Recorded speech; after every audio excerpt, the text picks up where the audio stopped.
Tayong mga Pinoy, masyadong malambot yung puso natin. Pagdating sa kamag-anak, pagdating sa pamilya, 'di ba?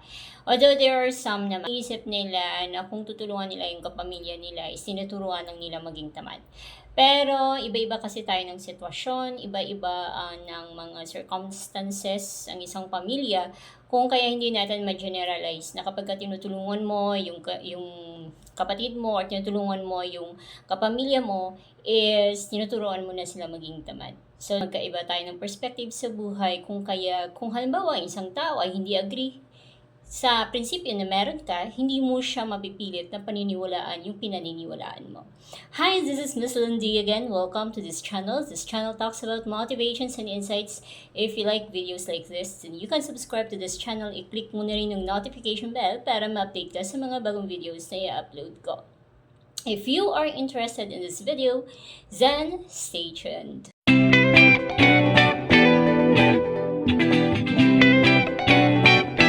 Dapat ba tayong magsabi ng yes lagi? Or paminsan-minsan kailangan din natin magsabi ng no? Alam kasi ng mga kaibigan mo or alam ng mga kakilala mo na madali kang lapitan, talagang sa'yo sila lalapit. Pero let us remember na hindi masama na paminsan-minsan magsabi tayo ng no. Let us put our limit. Kailangan may limit din tayo or mag-set din tayo ng boundary kapag dumating na tayo sa punto or kapag dumating na tayo sa sitwasyon na alam natin na alanganin na tayo. Kasi mahirap naman na tulong tayo ng tulong o di kaya bigay tayo ng bigay ng pabor and then at the end, tayo din yung masasaktan. At the end, magrereklamo din tayo na pagod na tayo tumulong, na pagod na tayo magbigay ng pabor, ganon. So, let us set boundaries. No? Kung halimbawa, may mga kapatid ka or kapamilya ka na magtatampo, kasi 'di ba minsan may iba na kapag ka nasasanay sila na nalalapitan ka nila, kapag ka nasasanay sila na nabibigyan sila ng tulong or nasasanay sila na nabibigyan sila ng suporta or nabibigyan sila ng pabor, 'di ba kung minsan kapag ka natanggihan sila na isang beses is magtatampo. So, tayo, no, na laging nilalapitan, tayo na may malambot na puso, let us build limit, no, mag-set tayo ng boundary. At ipaintindi natin sa kanila na hindi sa lahat ng panahon ay meron at hindi sa lahat ng panahon ay makakapagbigay tayo ng tulong. We don't need to expect anything from those people na lagi nating binibigyan or lagi nating tinutulungan. Kasi, yun nga, wala silang kung ikaw may pusong mamuno ka, sila maaring wala.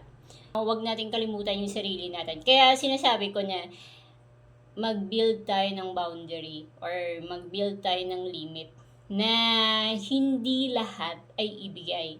So, dapat mag-set ka para sa sarili mo. Nang sa ganon, kapag dumating ang panahon na kakailanganin mo, so may gagamitin ka. Hindi ka hihingi ng tulong doon sa iba. No? Pero may iwasan na sumahit yung dibdib mo.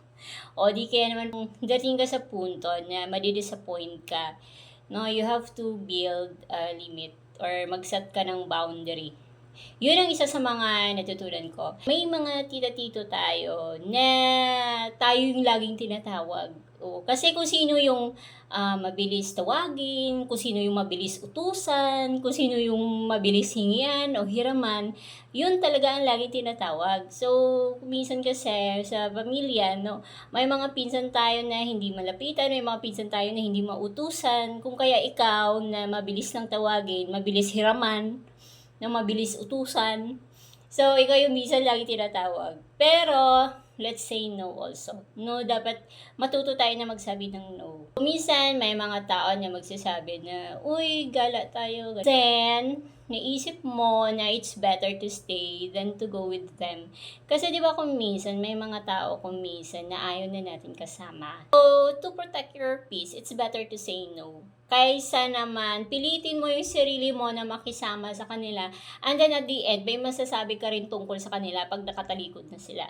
If you like this video, you can hit the like button. If you haven't subscribed yet, you can subscribe to this channel. I-click mo na yung notification bell para ma-update ka sa mga bagong videos na i-upload ko. This is Miss Lindy again.